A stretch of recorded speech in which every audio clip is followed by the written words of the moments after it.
Hello, it's Lee Spirit here from mindfulnaturenut.com, where you will find my website, blog, and shop that has a number of helpful blog posts and meditation tools that will help ease your negative thoughts and anxiety and bring you into a more mindful state of presence.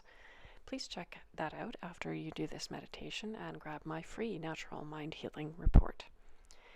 Today's meditation is a life and death meditation. It's not a topic most of us like to think about, but as the Dalai Lama says, it is crucial to be mindful of death, to contemplate that you will not remain long in this life.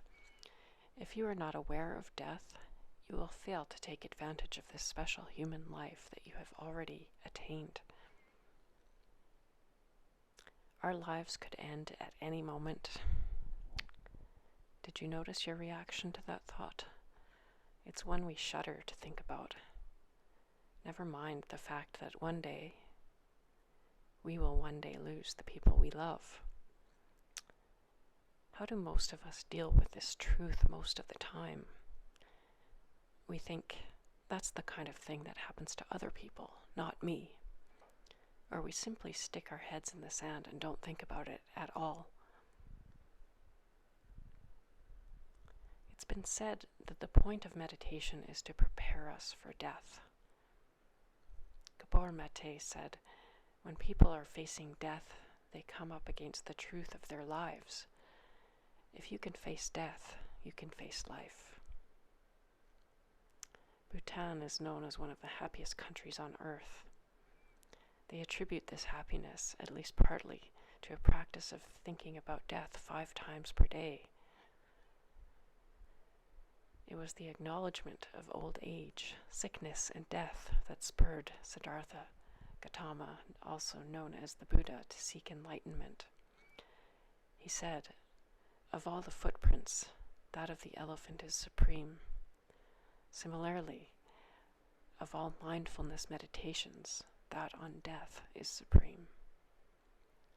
Or, if you prefer to think of the memorable words of the Tibetan Lama Chagdud Rinpoche, when you have to go to the bathroom, it's too late to build a latrine. In Tibet, the ground is too frozen to bury the dead, so they will chop up the bodies and leave them out for the vultures. These are known as the charnel grounds. The Buddha and many, many Buddhist teachers since instructed their students to meditate at charnel grounds. There were eyeballs and hair and bones and other body parts all over the place. In a book about Tibet, I saw a photograph in which people were bringing a body to the charnel ground. There was a circle of vultures that looked to be about the size of 2-year-old children, all just sitting there waiting for this body to arrive. As Pema Chodron says, perhaps the closest thing to a charnel ground in our world is not a graveyard, but a hospital emergency room. That could be the image for our working basis, which is grounded in some honesty about how the human realm functions. It smells, it bleeds, it is full of unpredictability, but at the same time, it is self-radiant wisdom, good food, that which nourishes us, that which is beneficial and pure. Sit quietly and feel your breath. Tune into the sounds or the silence around you.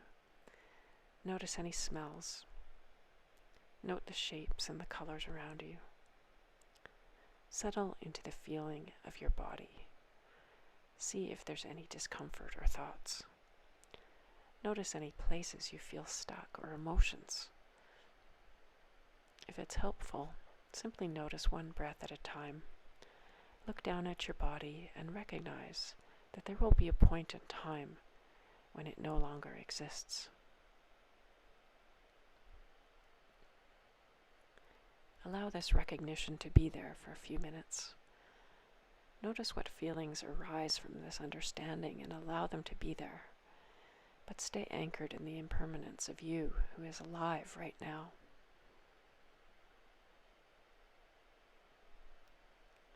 Think of someone you love. understand that there will come a day when that being ceases to be. Sit with this understanding for a few moments. Visualize the masses of people who populate this planet.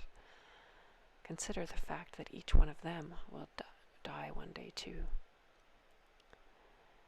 Sit with the fact that all we have in this precious moment, we don't know what comes next.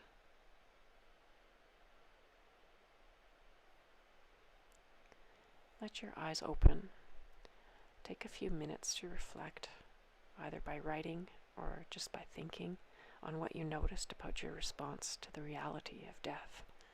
Does it feel terrifying? Be kind and patient with whatever feelings come up. We are conditioned not to think about death.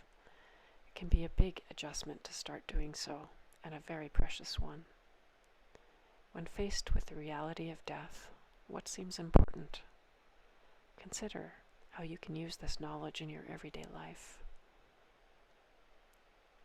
Thank you for joining me for this type of meditation. It's not pleasant to think about, but the more we can be aware of our impermanence and the impermanence of those we love, the easier we can transition into the spirit realm and a beautiful life after death. Right now we are entering winter solstice, which is tomorrow, December 21st at 9 a.m. Mountain Standard Time. And here we experience the longest night and the shortest day, the dying of the light, followed by a gradual return to light. The cycle of the moon, sun, and stars reminds us of the cycle of birth, death, life, and rebirth. And we are all nature and stardust.